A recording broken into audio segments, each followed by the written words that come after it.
Hello friends, welcome to chase your dreams. আমি রিম্পা। আজকে তোমাদের জন্য নিয়ে এসেছি অনুপাত সমানুপাত চ্যাপ্টারের অনুপাত সমানুপাতের সেকেন্ড চ্যাপ্টারে। তোমাদের দেখো আজকে শুরু হবে 38 থেকে অঙ্ক। তাহলে চলো 38 নম্বর অঙ্ক থেকে শুরু করা যাক।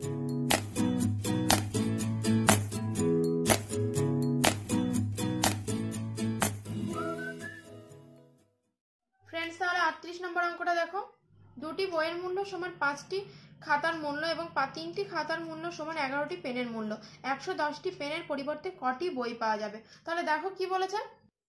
দেখো এটা বলে দিয়েছে যে দুটো খাতার মূল্য সমান 5টি খাতার মূল্য, 3টি খাতার মূল্য সমান 11টি পেনের মূল্য। আমাদের কি চেয়েছে ভালো করে দেখবে, 11টি পেনের পরিবর্তে কটি বই পাওয়া যাবে। এই 110টি পেনের পরিবর্তে কটি কি পাওয়া যাবে, কটি বই পাওয়া যাবে। মানে এই পেনের পরিবর্তে বই এইখানে আমাদের আসতে হবে। তাহলে কি করে করবো, দেখো 110টি পেনের পরিবর্তে বলেছে, তাহলে 110, এখানে 11টি পেন মানে 3টে পেন। তাহলে আমি বলতে পারি তো 110টি পেনের মূল্য সমান কটা পেনের মূল্য হবে। 11কে কত দিয়ে গুণ করে 110 পেলাম, এটা ভাবো। 11কে 10 দিয়ে গুণ করে 110 পেলাম। তাহলে 3কেও কত দিয়ে গুণ করবো, 10 দিয়ে গুণ করবো। 3কে 10 দিয়ে গুণ করলে কত হয়, 30। তাহলে 110টি পেনের মূল্য মানে কি, 30টি খাতার মূল্য সমান, মানে 110টি পেন কিনতে য টাকা লাগবে 30টি খাতা কিনতে সেই টাকা লাগবে। এটার মানে তাই হলো। কিন্তু আমাদের তো খাতা চাইনি, 110টা পেনের পরিবর্তে কটা বই পাওয়া যাবে সেটা চেয়েছে। আর এইখানের কম্বিনেশনটা দেখো কি দেওয়া আছে, 5টি খাতার মূল্য মানে খাতার সঙ্গে বইয়ের দেওয়া আছে, তাই তো। এখানে দেখো 110টি খাতা মানে কি, 110টি পেন মানে কি 30টি খাতা। তার মানে 110টা পেনও যা, পেনের দামও যা, 30টি খাতার দামও তাই। তাহলে আমি এখানে 30টি খাতার দাম যদি বার করতে পারি, 30টি খাতার মূল্যে কটা বই পাওয়া যাবে সেটা যদি বার করতে পারি, 110টি পেনের একই ব্যাপার, তাই না। তাহলে এখানে 30টি খাতার দামের মূল্য বার করবো। তাহলে 5-এর সঙ্গে কত গুণ করে 30 হচ্ছে, দেখো 5 আছে এখানে, 5-এর সঙ্গে কত গুণ করে হচ্ছে, 6 গুণ করে হচ্ছে 30, তাই তো। তার মানে 30টি খাতার মূল্য সমান 5-এর সঙ্গে 6 গুণ করলাম। তাহলে এখানে এদিকেও কত গুণ করবো, এদিকে যেহেতু 6 গুণ করেছি এদিকেও 6 গুণ করবো। তার মানে কত পেলাম, 12টি বইয়ের মূল্য। তাহলে 30টি খাতার মূল্য সমান কটা বইয়ের মূল্য, 12টি বইয়ের মূল্য। 30টি খাতা মানে কি 110টা পেন। তাহলে কি আমি বলতে পারি 110টি পেনের, তাহলে এখানে পেয়ে গেলাম 110টি পেনের মূল্য সমান 12টি বইয়ের মূল্য। তাহলে আমাদের অ্যান্সার হবে 12, তাই তো। দেখো অপশন এ তে রয়েছে। দেখো তুমি এটা আর একটা ভাবে করতে পারো। এই যেখানে যদি বুঝতে অসুবিধা হয় যে 11কে 10 দিয়ে গুণ করে 110 পেলাম, এটাকে তোমরা ঐকিক নিয়ম করে দেবে। কি করে, 11টি পেনের মূল্য, 11টি পেন সমান, আমি সংক্ষেপে লিখছি 3টি খাতা। তাহলে একটি পেন সমান কটা খাতা, 3/11টি খাতা। ঠিক আছে, কিরকম ভাবে 110টি পেন সমান কত, 3/11 গুণ 110টি খাতা, এভাবে করে দেবে। দেখো 30টি বেরোলো। তোমরা ঐকিক নিয়মে করতে পারো। এখানে দেখো 11কে মানে চোখে দেখেই বুঝতে পারছি 11কে 10 দিয়ে গুণ করে 110 হয়, তাই আমি 2 দিকে 10 গুণ করে দিলাম। এভাবে করতে পারো বা ঐকিক নিয়মে করবে, যেটা সুবিধা। তাহলে চলো এবার নেক্সট অঙ্কে যাওয়া যাক। ফ্রেন্ডস, 39 নম্বর অঙ্কটা দেখো। একজন দক্ষ, একজন অর্ধদক্ষ, একজন অদক্ষ শ্রমিক যথাক্রমে 7, 8 এবং 10 দিন কাজ করে মোট 369 টাকা মজুরি পান। তাদের দৈনিক কাজের অনুপাত 1/3, 1/4, 1/6 হলে প্রতিটি দক্ষ শ্রমিক দৈনিক কত টাকা করে পান, তাই তো। দেখো আগে অনুপাতটা দেখি কিসের দেওয়া আছে। অনুপাতটা দেওয়া আছে দৈনিক কাজের, দৈনিক কতটুকু কাজ হচ্ছে সেই অনুপাতটা দেওয়া আছে 1/3, 1/4, 1/6। এটাকে আমি দেখো ভগ্নাংশে রয়েছে তো, এটাকে আমি পূর্ণ সংখ্যাতে নিয়ে আসি। কি করে আনবো, 3, 4 আর 6 লসাগু কত হয় 12। তাহলে সবগুলোকে 12 দিয়ে গুণ করবো, 1/6 গুণ 12। তাহলে কত হচ্ছে 4, 3, 2, 4:3:2। এটা কি পেলাম, দৈনিক কাজের অনুপাত পেলাম। আমাদের দেখো দেওয়া আছে 7 দিন, 8 দিন আর 10 দিন কাজ করে মোট 369 টাকা পায়, মানে টাকাতে দেওয়া আছে। কিন্তু এটা কি দেওয়া আছে, কাজের অনুপাত, মানে কতটুকু কাজ করছে তার অনুপাত। তাহলে দেখো কাজের সাথে মজুরির কি সরল সম্পর্ক বর্তমান। কেন সরল সম্পর্ক, দেখো কাজ, ধরো কেউ একজন বেশি কাজ করছে, তাহলে সে কি পাবে, বেশি মজুরি পাবে। যদি কেউ একজন কম কাজ করে সে কি পাবে, কম মজুরি পাবে। মানে কাজ যদি বেশি হয় মজুরিও বেশি পাবে, কাজ যদি কম হয় মজুরিও কম পাবে। তাহলে বেশি বেশি দুই দিকে হচ্ছে বা কম কম দুই দিকে হচ্ছে, তাহলে কি সম্পর্ক হয়, সরল সম্পর্ক হয়। মানে কাজ বাড়লে মজুরিও বাড়ছে, তার জন্য সরল সম্পর্ক বর্তমান। এবার তাহলে দেখো কাজের অনুপাতের সঙ্গে মজুরির অনুপাত সমান হয়। কি করে হয় বলছি দেখো। আর একটা কথা দেখো, মজুরিতে কেন আমি আনতে চাইছি, কাজের অনুপাত তো আছে, মজুরিতে কেন আনতে চাইছি, এই কারণে আনতে চাইছি যেহেতু আমাদের মোট মজুরি মানে 3 জন মোট মজুরি কত পায় সেটা দেওয়া আছে কত 369 টাকা হচ্ছে মোট মজুরি পায়। তাই আমি মজুরিতে না আনলে আমরা বার করতে পারবো না।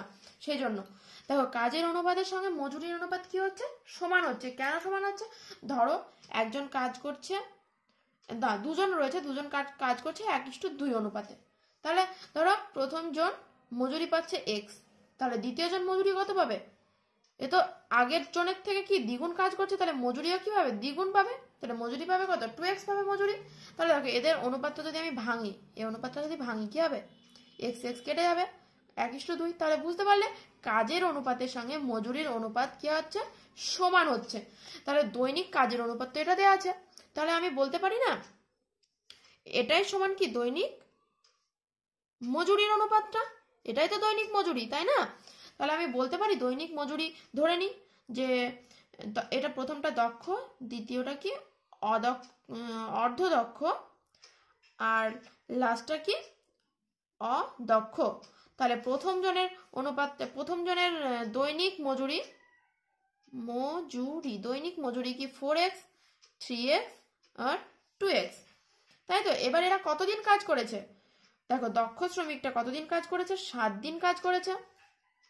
আর অর্ধদক্ষ শ্রমিকটা কতদিন কাজ করেছে, দেখো বলা রয়েছে 8 দিন। আর অদক্ষ শ্রমিকটা কাজ করেছে 10 দিন, তাই না। তাহলে একদিনে পাচ্ছে এই টাকাটা, 7 দিনে পাবে এই টাকাটা কত হচ্ছে 28x। আর অর্ধদক্ষ পাবে একদিনে পাচ্ছে 3x টাকা, তাহলে 8 দিনে পাবে 3 8 24x, আর 10 দিনে পাবে 20x। তাহলে মোট টাকা কত পাচ্ছে পেয়ে গেলাম তো, দক্ষ শ্রমিক অদক্ষ আর অর্ধদক্ষ শ্রমিক মোট কত টাকা পাচ্ছে সেটা পেয়ে গেলাম। এদের যোগ করে দেবো, যোগ করলে কত হবে 369। বলা রয়েছে মোট এত টাকা মজুরি পায় 3 জন মিলে।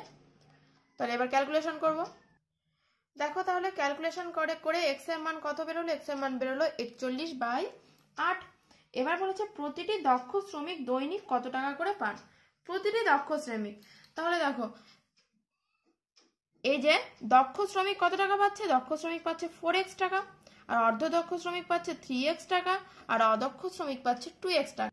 তাহলে দেখো আমাদের উত্তরে চেয়েছে যে প্রতিটি দক্ষ শ্রমিক দৈনিক কত টাকা করে পান। ভালো করে বুঝবে, প্রতিটি দক্ষ শ্রমিক কত টাকা পাচ্ছে দৈনিক, এই যে এখানে লিখেছি দৈনিক, এটা দৈনিক মজুরি তো।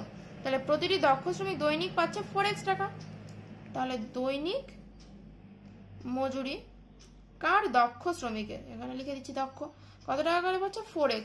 তাহলে 4x এর মান কত, 4 গুণ 41/8 2, তাহলে হচ্ছে 20.50।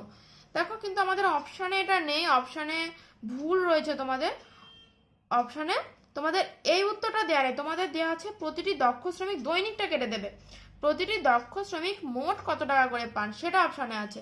এটা তোমাদের যেটা উত্তর চেয়েছে সেটা আমি বলে দিচ্ছি, প্রতিটি দক্ষ শ্রমিক দৈনিকটা কেটে দিয়ে করবে মোট, প্রতিটি দক্ষ শ্রমিক মোট কত টাকা করে পান। দেখো মোট দক্ষ শ্রমিকের মজুরি, দক্ষ শ্রমিকের মজুরি। তাহলে দেখো প্রতিদিন তো এই টাকাটা পাচ্ছে, দক্ষ শ্রমিক কদিন কাজ করছে, দক্ষ শ্রমিক দেখো 7 দিন কাজ করছে, বইয়ে বলা আছে 7 দিন কাজ করলে মোট অর্থ মানে মজুরিটা কত হচ্ছে 28x।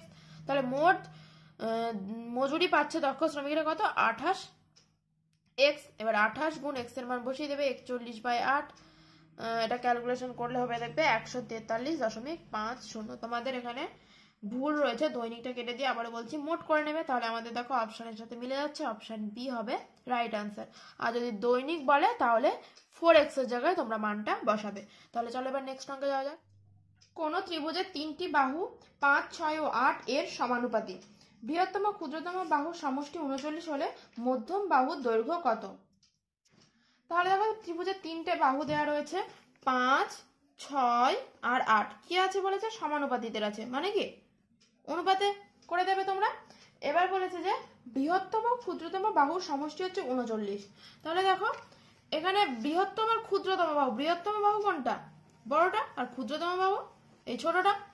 তাহলে আমি ধরে নিই যে ক্ষুদ্রতম বাহু হচ্ছে 5x, মধ্যম বাহু 6x আর বৃহত্তম বাহু হচ্ছে 8x। তাহলে ক্ষুদ্রতম ও বৃহত্তম বাহুর সমষ্টি, তাহলে ক্ষুদ্রতম বাহু 5x, বৃহত্তম বাহু হচ্ছে 8x, এদের সমষ্টি কত? 39। তাহলে x এর মান কত হচ্ছে? x সমান হচ্ছে 3। এবার চেয়েছে মধ্যম বাহু কত? মধ্যম বাহু কত? 6x, যেটা মাঝে রয়েছে 6x, তাহলে 6 গুণ 3 তার মানে কত হচ্ছে? 18 সেমি। তাহলে আমাদের অ্যান্সার হবে 18 সেমি। দেখো অপশন সি তে রয়েছে। 40 নম্বর অঙ্কটা এবার দেখে নেওয়া যাক। চলো, 64কে 3 ভাগে বিভক্ত করো যেন তারা 2, 4 ও x এর সাথে সমানুপাতি হয়। ক্ষুদ্রতম অংশ 10/2 হলে x সমান কত? তাহলে দেখো কাকে ভাঙতে বলছে? 64কে ভাঙতে বলছে। কি অনুপাতে ভাঙতে বলছে? ভাঙতে বলছে 2:4:x অনুপাতে। এবার বলে দিয়েছে যে ক্ষুদ্রতম অংশটা, তার মানে ক্ষুদ্রতম অংশটা কি হবে? প্রথমটা হবে অবশ্যই, যেহেতু সমানুপাতি বলে দিয়েছে। সমানুপাতি বললে প্রথমটা দেখো ছোট 2 রয়েছে, তারপরটা কত? 4, নিশ্চয়ই এক্সটা হবে কি 4-এর থেকে বড় হবে, তাই না? যেহেতু সমানুপাতি বলে দিয়েছে। সমানুপাতির কনসেপ্টটা ক্লিয়ার করার জন্য তোমরা অনুপাত সমানুপাতে দেখো চঞ্চল ঘোষের ফার্স্ট ভিডিও যেটা রয়েছে ইন্ট্রোডাকশনে, সেটা দেখে নেবে। তাহলে দেখো ক্ষুদ্রতম অংশটা কত বললাম? প্রথমটা হবে, তাই না?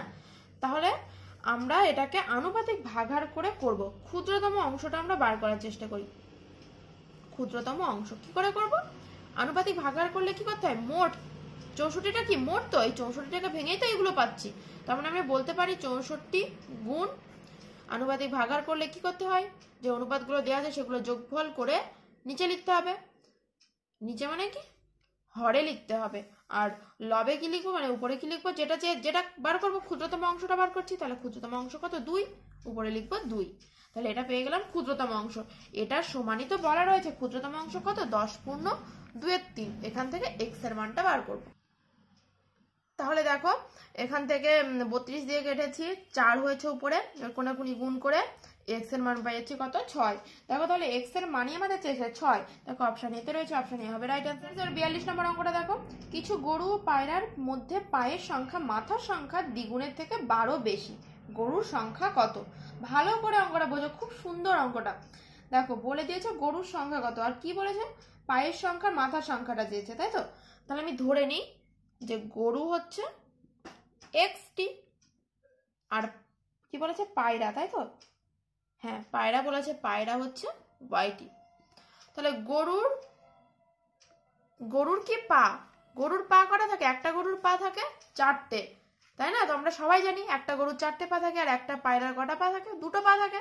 তাহলে xটি গরুর কটা পা থাকবে? 4xটি। আর yটি পায়রার কটা পা থাকবে? পায়রার পা থাকবে হচ্ছে, একটা পায়রার কটা পা থাকে? 2টো, তাহলে yটি পায়রার 2yটি পা থাকবে। পায়ের সংখ্যাগুলো বার করে নেবে, এটাই হচ্ছে কথা। এবার মাথার সংখ্যাগুলো দেখি। গরুর মাথা, একটা গরুর কটা মাথা থাকে? একটি মাথা থাকে, তাহলে xটি গরুর কটা মাথা থাকবে? xটি। আর yটি পায়রার কটা মাথা থাকবে? yটি। মাথা তো সবার একটা করেই থাকে, তাই না? এবার বলে দিয়েছে দেখো কিছু গরু ও পায়রার পায়ের সংখ্যা। গরু আর পায়রার পায়ের সংখ্যা, গরুর পায়ের সংখ্যা 4x, পায়রার পায়ের সংখ্যা 2x। গরু এবং পায়রার পায়ের সংখ্যা কি? মাথার সংখ্যার দ্বিগুণের থেকে 12 বেশি। মাথার সংখ্যা কত? x যোগ y, দুজনের মাথার সংখ্যা x যোগ y। এদের মাথার সংখ্যার থেকে কি বলেছে? সংখ্যার দ্বিগুণের থেকে 12 বেশি হচ্ছে কি? পায়ের সংখ্যাটা সমান, তাই না? অঙ্কটা যদি বুঝতে না পারো বারবার ভালো করে পড়ো, ভালো করে বুঝে নাও, তারপর অঙ্কটা করো। তাহলে দেখো এবার আমরা কি বলছে? গরুর সংখ্যাটা চেয়েছে। গরুর সংখ্যা মানে কি? x এর মানটা বার করার চেষ্টা করব, দেখা যাক কি হয়। দেখো 2y কেটে গেল, তাহলে শুধু আমাদের এখন x পড়ে থাকছে। এরকম ভাবে অঙ্কটা দেওয়া রয়েছে। তাহলে 2xটাকে এদিকে নিয়ে যাব। 2x সমান 12, x সমান কত? x সমান হচ্ছে 6। দেখো কোন অপশনে রয়েছে? অপশন ডি তে রয়েছে। অপশন ডি হবে আমাদের রাইট অ্যান্সার। ফ্রেন্ডস এবার 43 নম্বর অঙ্কটা দেখো, 675 টাকা এ বি সি এর মধ্যে ভাগ করা হলো। যদি তারা প্রত্যেকে 5 টাকা কম পেত তবে তাদের অংশের অনুপাত হতো 1:2:3। সি কত টাকা পেল? তাহলে 675 টাকাটা কাদের মধ্যে ভাগ করা হচ্ছে? 3 জনের মধ্যে। কে কে? এ, বি আর সি, 3 জনের মধ্যে ভাগ করা হচ্ছে। তিনজনের মধ্যে ভাগ করলে বলেছে তারা প্রত্যেকে যদি 5 টাকা করে কম পেত তবে তাদের অনুপাত দেওয়া হতো 1:2:3। তার মানে কি এ পেত কত, এখানে লিখছি x, B 2x, C 3x। কিন্তু 5 টাকা করে যদি কম পেত তবে কিন্তু এই টাকাটা হতো। কিন্তু কি বলেছে 675 টাকাটা কিন্তু মোট টাকার উপরে দেওয়া আছে, 5 টাকা কম টার্মের উপরে দেওয়া নয়। প্রত্যেকে 5 টাকা করে কম পাচ্ছে, তাহলে প্রত্যেকের সাথে যদি আমি 5 টাকা করে যোগ করে দিই তাহলে কি হবে, এই যে মোট টাকা কত 675, এটার সঙ্গে কি হয়ে যাবে সমান হয়ে যাবে এদের টাকাগুলো যোগ করলে। ক্লিয়ার? 5 টাকা করে কম পেলে অনুপাতটা এটা, 5 টাকা করে যদি কম পাই তবে অনুপাতটা এটা হয়। কিন্তু কি বলেছে এই টাকাটা তো 5 টাকা কমের উপর দেওয়া নেই, এটা তো মোট টাকার উপর দেওয়া আছে। তাই জন্য 5 যদি প্রত্যেকে যে কম টাকাটা পেয়েছে সেই টাকাটা আমি যদি যোগ করে দিই তাহলে 675-এর সঙ্গে সমান হবে। তোমরা আর একটা করতে পারো, 5 টাকায় প্রথমেই কমিয়ে নিতে পারো 675 থেকে 3 জনের 5 টাকা, মানে 3 5 কত হচ্ছে 15 টাকা, 3 জন কত 5 টাকা 5 টাকা 5 টাকা করে কম পাচ্ছে, তার মানে 15 টাকা কম পড়ছে। 675 বিয়োগ 15 এরকমটাও করে নিতে পারো। তখন করলে কি হতো, তখন করলে হতো এখানে কত হচ্ছে 660 হচ্ছে, 660 টাকা 3 জনের মধ্যে ভাগ হতো, x:2x:6 এরকমটাও হতে পারতো। আমি এভাবে দেখাচ্ছি। তাহলে দেখো 3 জনের টাকাটা যোগ করে দিই, 2x + 5 + 3x + 5 এটা সমান কি 675। এবার এখান থেকে x এর মান বার করব। তাহলে দেখো x সমান পেলাম 110। আমাদের চেয়েছে কি c কত টাকা পেল, c কত টাকা পেল, c পেল 3x + 5 টাকা। তার মানে কি 3x মানে 3 × 110 + 5 কত হচ্ছে 335 টাকা। দেখো অপশন সি তে রয়েছে, অপশন সি হবে আমাদের রাইট অ্যান্সার। ফ্রেন্ডস এবার 44 নম্বর অঙ্কটা দেখো, 34,000 টাকা 2 জন পুরুষ 3 জন মহিলা এবং 5 জন বালকের মধ্যে এমনভাবে ভাগ করা হলো যাতে একজন পুরুষ একজন মহিলা এবং একজন বালকের প্রাপ্ত অর্থের অনুপাত 3:2:1 হয়। একজন পুরুষ কত টাকা পেল? তাহলে দেখো একজন পুরুষ একজন মহিলা এবং একজন বালকের প্রাপ্ত অর্থের অনুপাতটা দেওয়া আছে 3:2:1। এবার কি বলেছে দেখো 34 মোট টাকা রয়েছে 34,000, 34,000 টাকা কজনের মধ্যে, 2 জন পুরুষের মধ্যে। তাহলে আমি ধরে নিতে পারি একজন পুরুষ পাচ্ছে 3x, একজন মহিলা 2x আর বালক 1x, মানে কি x টাকা পাচ্ছে। তাহলে পুরুষ রয়েছে কজন 2 জন, মহিলা রয়েছে কতজন 3 জন আর বালক রয়েছে 5 জন। এদের মোট অর্থটা তাহলে পেয়ে গেলাম। একজন পুরুষ পাচ্ছে 3x, তাহলে 2 জন পুরুষ আছে তো টোটাল, 2 জন পুরুষ পাবে কত 3x × 2 আর মহিলা আছে 3 জন, তাহলে একজন মহিলা পাচ্ছে 2x, 3 জন মহিলা পাবে 2x × 3। ঠিক একই রকম ভাবে বালকের হবে 5x। এটার সমান আমি কি বলতে পারি, মোট টাকা কত 34,000 টাকা। এখান থেকে এবার x এর মানটা বার করব। তাহলে দেখো x এর মানটা পেয়ে গেলাম 2,000 টাকা। এবার x এর মান 2,000। এবার বলেছে উত্তরে যে একজন পুরুষ কত টাকা পেল। একজন পুরুষ কত পাচ্ছে 3, মানে 3x টাকা পাচ্ছে একজন পুরুষ। তাহলে একজন পুরুষ পাচ্ছে 3x, তাহলে 3 × 2,000, তার মানে কত হচ্ছে 6,000 টাকা। দেখো অপশন এ তে রয়েছে, অপশন এ হবে রাইট অ্যান্সার। ফ্রেন্ডস এবার 45 নম্বর অঙ্কটা দেখো, এ ও বি এর মাসিক আয়ের ও ব্যয়ের অনুপাত যথাক্রমে 3:2 এবং 5:3। যদি প্রত্যেক মাসে 1,000 টাকা সঞ্চয় করে তবে বি এর মাসিক আয় কত? দেখো তাহলে এ আর বি এর আয়ের অনুপাত বলে দিয়েছে 3:2 আর এ আর বি এর ব্যয়ের অনুপাত বলে দিয়েছে 5:3। তাহলে এখান থেকে আমি ধরে নিতে পারি যে এ এর আয় হচ্ছে এখান থেকে 3x, বি এর আয় হচ্ছে 2x আর এ এর আয় এখানে x যেহেতু ধরেছে না 5y ধরে নিই আর বি এর আয় 3y। এবার বলে দিয়েছে সঞ্চয়, প্রত্যেকে মাসে 1,000 টাকা করে সঞ্চয় করে, এটা তো মাসিকই দেওয়া রয়েছে।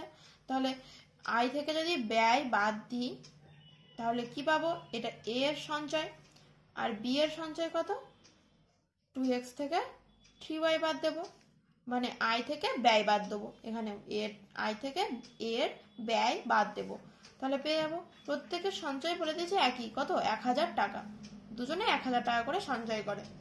তাহলে কি বলেছে উত্তরে চেয়েছে যে বি এর মাসিক আয় কত, আয় মানে কি 3x, বি এর মাসিক আয় বলেছে তাই তো, তাহলে 2x এর মান বার করতে হবে, তার মানে কি x আকারে আমাকে আনতে হবে এই দুটো ইকুয়েশন থেকে।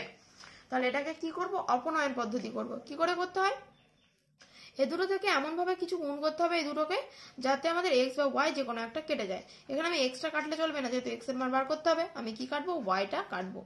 তাহলে দেখো এই 1 নং আর 2 নং কত দিয়ে গুণ করতে হবে, দেখো ভাবো, এটাকে যদি 3 দিয়ে গুণ করি তাহলে কত হচ্ছে 15, এটাকে যদি 5 দিয়ে গুণ করি তাহলে হচ্ছে 15, তাহলে কাটতে পারবো। তাহলে 5 আর 3 তোমরা কি করবে, লসাগু করবে, লসাগু করলে কত হচ্ছে 15, তার মানে 15 আনতে হবে তোমাকে। তাহলে 5 কে কত দিয়ে গুণ করলে 15 আনবে, 3, আর এখানে 3 কে কত দিয়ে গুণ করলে 15 হবে, 5। তাহলে 1 নংকে 3 দিয়ে গুণ করবো, 1 কে 3 দিয়ে গুণ করলে কত হচ্ছে 3 5 3 তিরিক্ষে 9, সরি, এদিকেও 3 দিয়ে গুণ করবো, এদিকেও 3 দিয়ে গুণ করবো। এবার 2 নংকে কি করবো, 5 দিয়ে গুণ করবো, 5 দিয়ে গুণ করে ফেলি, দেখো গুণ করে পেলাম এটা। এবার কি, এবার দেখো এখানে দুটোতে মাইনাস রয়েছে, তাহলে আমি কি করব, দুটোকে এখানে দেখো কাটার জন্য কি এখানে মাইনাস জায়গায় কি আনতে হবে, প্লাস আনতে হবে। তাহলে সব চিহ্নগুলো মানে আমি এটার সঙ্গে এটা বিয়োগ করতে চাইছি, বিয়োগ করা মানে চিহ্নগুলো কি হয়ে যায়, উল্টে যায়। এখানে কিছু চিহ্ন নেই মানে কি প্লাস চিহ্ন হচ্ছে, প্লাসটা মাইনাস হয়ে গেল, মাইনাসটা প্লাস, এখানে মাইনাস, তাহলে এটা কেটে গেল। এখানে বাদ দিলে কথা হয় মাইনাস এক্স, এখানে মাইনাস 2000, এক্স এক্স কেটে গেল, থাকলো কত, এক্স সমান 2000। আমাদের চেয়েছে বি এর মাসিক আয় কত, বি এর মাসিক আয় কত আছে, 2x দেওয়া রয়েছে, আমি ধরে নিয়েছিলাম 2x, তাহলে এক্স এর মান তো পেয়ে গিয়েছি 2000, তাহলে এর মাসিক আয় হবে 4000 টাকা। দেখো অপশন ডি তে রয়েছে, অপশন ডি হলো রাইট অ্যান্সার। ফ্রেন্ডস এবার 46 নম্বর অঙ্কটা দেখো, পরপর 2 বছরে আমার আয়ের অনুপাত 2:3 ও ব্যয়ের অনুপাত 5:9, দ্বিতীয় বছরে আমার আয় 45,000 টাকা এবং প্রথম বছরে আমার ব্যয় 25,000 টাকা হলে 2 বছরে আমাদের মোট সঞ্চয় কত। তাহলে দেখো আমাদের, তাহলে দেখো প্রথম বছর এবং দ্বিতীয় বছরে আয়ের অনুপাতটা দেওয়া রয়েছে 2:3, আর ব্যয়ের অনুপাত প্রথম বছরে 5 প্রথম বছর এবং দ্বিতীয় বছরে 5:9। তাহলে আমি ধরে নিতে পারি প্রথম বছরে আমার আয় হচ্ছে 2x, দ্বিতীয় বছরে আমার আয় হচ্ছে 3x, প্রথম বছরে আমার ব্যয় 5y, দ্বিতীয় বছরে আমার ব্যয় 9y। এবার বলে দিয়েছে দ্বিতীয় বছরে আমার আয়, ভালো করে বুঝে নাও, ভালো করে পড়ো এবং ঠিকঠাক করে করো। দ্বিতীয় বছরে আমার আয়, দ্বিতীয় বছর মানে কোনটা, এটা দ্বিতীয় বছরে কি বলে দিয়েছে, আয়, আয়ের ঘর কোনটা, এটা। দ্বিতীয় বছরে আমার আয় কত, 3x, তাহলে বলতে পারি 3x সমান কত, 45,000। তাহলে x সমান পেয়ে যাবে ওখানে 15,000, এটুকু পেলাম, তাই তো। আর একটা কি বলে দিয়েছে কন্ডিশন, প্রথম বছরে আমার ব্যয়, প্রথম বছরে আমার ব্যয়, প্রথম বছর কোনটা, এটা, প্রথম বছরে ব্যয় কত, 5y, তাহলে বলতে পারি 5y সমান 25,000 টাকা। তাহলে y সমান কত, 5,000 টাকা। এবার কি বলেছে যে আমাদের চেয়েছে যে 2 বছরে আমার মোট সঞ্চয় কত। তাহলে প্রথম বছরে মোট আয় কত, 2x যোগ 5x 3x সমান কত হচ্ছে 5x, প্রথম বছরে মোট আয়, এটা মোট আয়। আর দ্বিতীয় বছরে মোট ব্যয় কত, 14y। তাহলে দেখো মোট 2 বছরের মোট আয় থেকে 2 বছরের মোট ব্যয় যদি বাদ দিই তাহলে 2 বছরের সঞ্চয় পাবো, তাই না। 2 বছরের সঞ্চয়, মোট আয় থেকে মোট ব্যয় বাদ দেব। তাহলে দেখো এক্স এর মানও জানি, ওয়াই এর মানও জানি, তাহলে 5 গুণ 15,000 বিয়োগ 14 গুণ 5,000, তাহলে 5 15 75, 5 14 70, 5,000 টাকা। দেখো তাহলে 2 বছরের সঞ্চয় কত হলো, 5,000 টাকা। দেখো অপশন ডি তে রয়েছে, অপশন ডি হলো রাইট আনসার। ফ্রেন্ডস এবার 47 নম্বর অঙ্কটা দেখো, এ ও বি এর মাসিক আয় ও মাসিক ব্যয়ের অনুপাত যথাক্রমে 5:6 ও 3:4, তারা যদি তারা মাসে যথাক্রমে 1800 টাকা ও 1600 টাকা সঞ্চয় করে তবে বি এর মাসিক আয় কত। অঙ্কটা দেখো 45-এর অঙ্কের মতো একই রকম অঙ্ক। এখানে আগেরটায় আয় সঞ্চয়টা সমানই দেওয়া ছিল, 1000 টাকা করে দেওয়া ছিল, এটা সঞ্চয়টা দুজনের আলাদা রয়েছে। তাহলে চলো করা যাক। তাহলে দেখো এ আর বি এর আয়ের অনুপাত 5:6 আর এ আর বি এর ব্যয়ের অনুপাত 3:4। তাহলে আমি ধরে নিতে পারি এ এর আয় 5x, বি এর আয় হচ্ছে 6x, আর ব্যয় 3x, বি এর ব্যয় হচ্ছে 4x। এবার বলেছে তাদের মাসের সঞ্চয়, তার মানে সরি এক্স ধরবো না, এটা ওয়াই ধরবো যেহেতু আগেরটা এক্স ধরেছি। তাহলে সঞ্চয়টা কি হবে, আয় থেকে যদি ব্যয় বাদ দিই মানে যেটা খরচ হয়েছে সেটা বাদ দিই তাহলে বাকিটা হবে কি সঞ্চয়। তাহলে 5x থেকে 3y বাদ দেবো সঞ্চয়। তাহলে a এর সঞ্চয় কত বলে দিয়েছে 1800 টাকা, আর b এর সঞ্চয় মানে 6x থেকে 4y বাদ দেবো 1600 টাকা। এটা দেখো 2 দিয়ে ভাগ করা যাবে, করে নিই ভাগটা। তাহলে 3x মাইনাস 2y সমান 800। এটা 1 নম্বর সমীকরণ, এটা 2। কি বলেছে, বি এর মাসিক আয় কত, আয় মানে কি এইটা বার করতে হবে, বি এর মাসিক আয় মানে 6x, মানে x টার্মটা আমাকে রাখতে হবে, ওয়াইটা তাহলে কাটতে হবে বলেছে। তাই কত দিয়ে আমি গুণ করবো, এটাকে 2 দিয়ে গুণ করবো, ওয়াইটাকে কাটতে হলে এটাকে 3 দিয়ে গুণ করব। তাহলে করি, দেখো 1 নং সমীকরণকে 2 দিয়ে গুণ করে পেলাম এটা, এবার 3 দিয়ে গুণ করে পেলাম এইটা। এবার এটাকে কি করব, দেখো এটাকে দুটোর আগে মাইনাস, এটাকে প্লাস করবো, তার মানে বিয়োগ করব, এটার সঙ্গে এটা মানে চিহ্নগুলো সব কি হবে উল্টে যাবে, কেটে দিলাম। এক্স, এক্স সমান কত বিয়োগ করলে হচ্ছে 2 1 1200।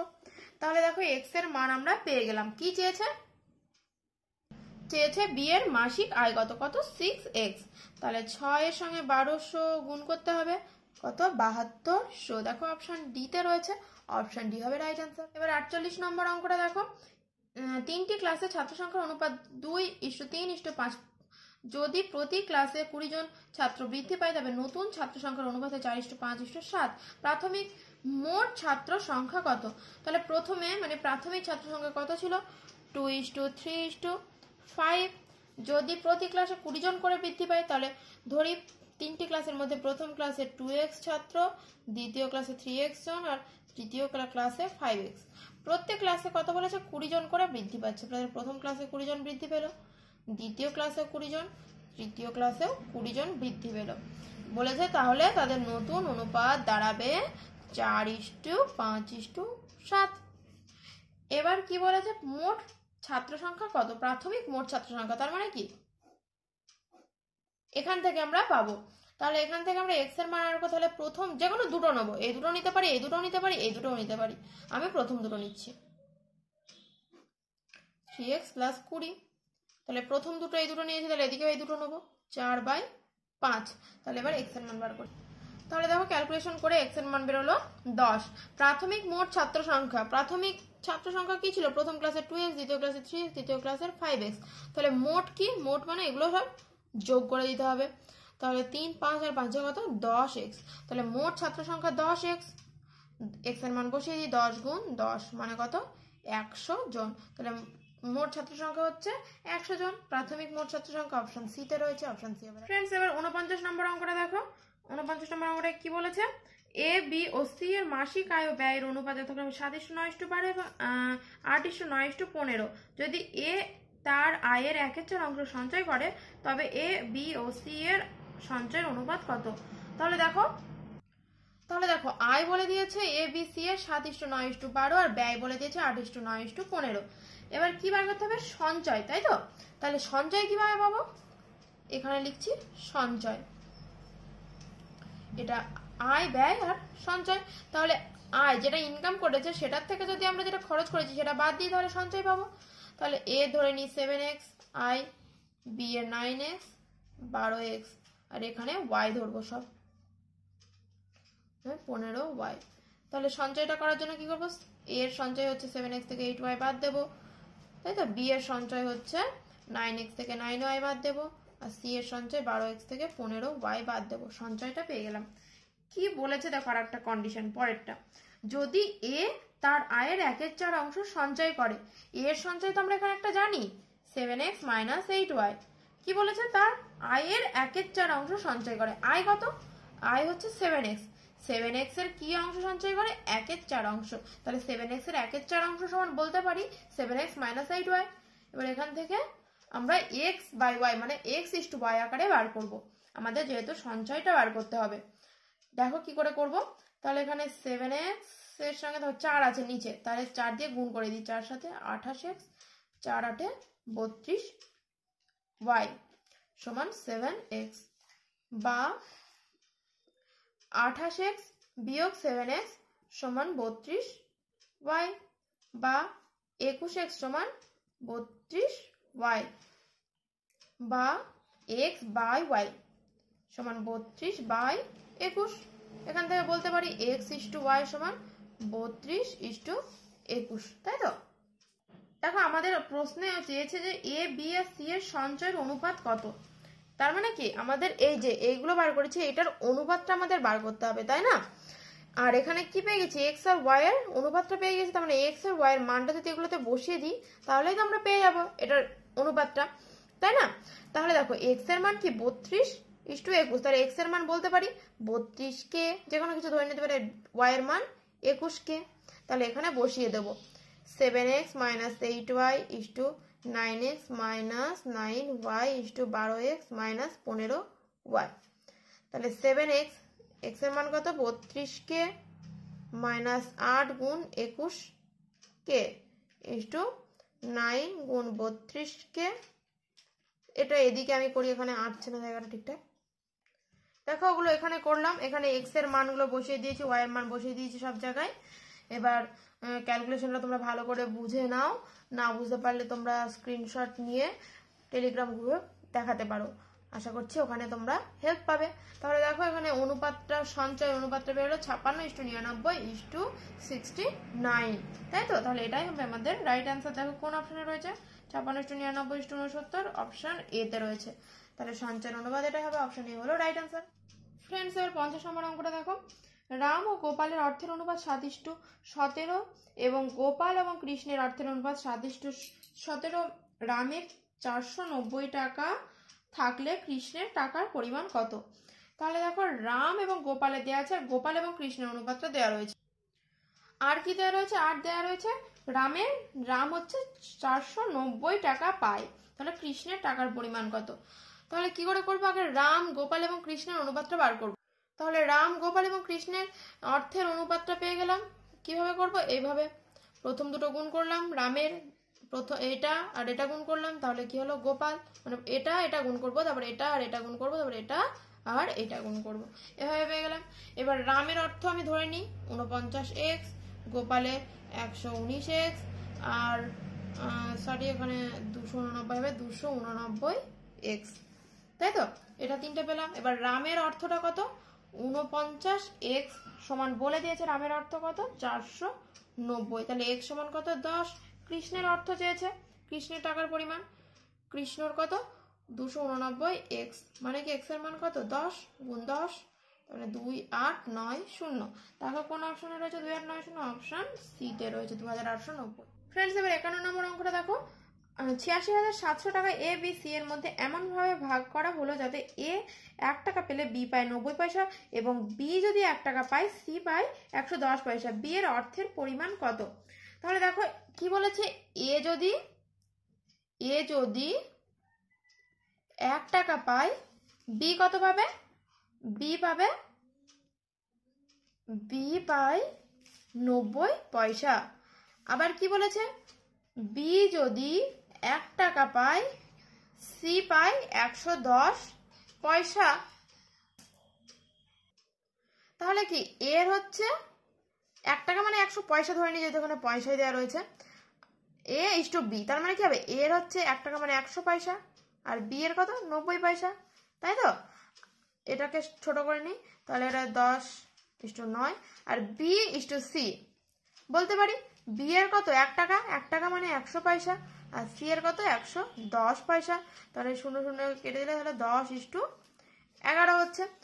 এবার আমরা এখান থেকে কি করব, A is to B is to C এর মানটা বার করে নেব।